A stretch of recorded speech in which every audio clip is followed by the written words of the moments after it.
everybody. This is going to be my version of a reading corner, which doesn't involve a lot of wordy books. Mine more have pictures. And speaking of pictures, so we're going to do this one first. This is The Art of Fallout 4. Am I in frame?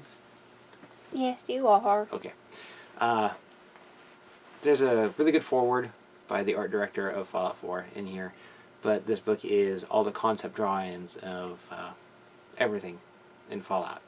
From the weapons, to the creatures, to the people, to the settlements, to the towns. It's really in-depth. It's quite thick, as you can see. So if you're a Fallout fan or a post-apocalyptic fan, definitely get this, because some of the, let me see if I can find one. There. Okay, that's a good example. Is it all glary, or does it look good? It looks good. Okay. Find one more. Something really cool. Here. Have giant crabs. Everybody's worst souvenir from Mexico. Sorry. Anyway, for books, I read Mick Foley's first autobiography. What was this one called? Mankind, Have a Nice Day. It's called Mankind, Have a Nice Day, The Tale of Blood and Sweat Socks. This first came out in like 98, 99 or so. Remember when I first read it, like I said, I'm not much of a reader, and I read this whole thing in like 2 days. And I have an original hard copy, hardback of it. And the one I'm actually still reading, because it's a little, not dense, but can be a little much to read, is Clive Barker's The Scarlet Gospel. It brings together his two most famous characters, Harry D'Amour, who is a noir private detective type character in a supernatural world, and Pinhead. So I'm not very far into it, but it's been pretty graphic so far. But what I've been reading is graphic novels, a lot of them, and one actual straight up comic book, but one graphic novel. It's very small, like very small, but very fun. It's Evil Dead 2, Beyond the Dawn of the Dead.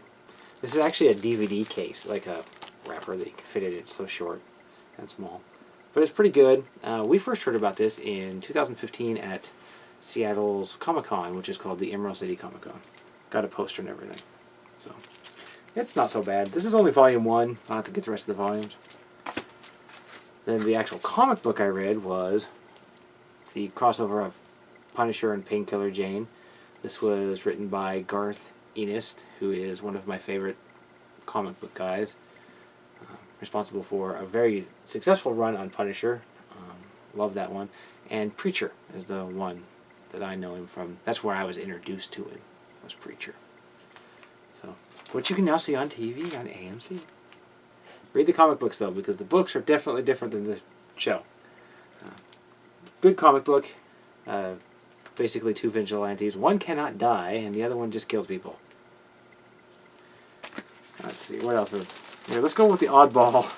I also read Sons of Anarchy. I believe it's called Sons of Anarchy: The Prospect. This is number 5. They're standalone stories, so you don't have to read each volume. It's a really easy read. I read it in like 20 minutes, waiting for Ash one day. It's pretty good art style, but if you're a fan of Sons of Anarchy, definitely check it out.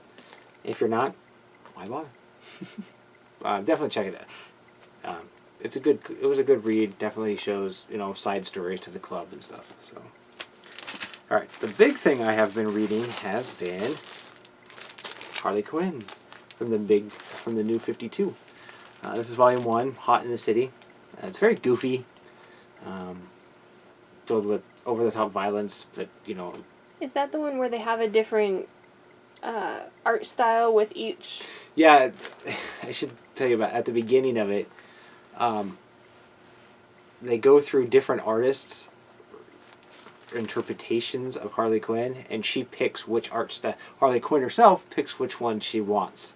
So there's a whole bunch of different styles until she decides that she wants to look like this. It's pretty funny.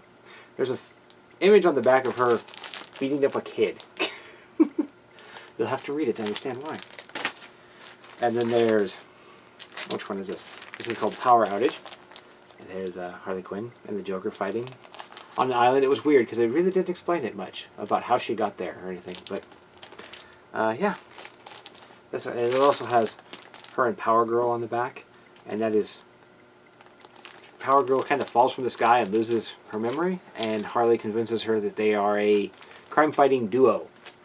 And there's a story in here, like I think 2 issues, and then there is Harley Quinn and Power Girl, which is its own story, intergalactic fighting.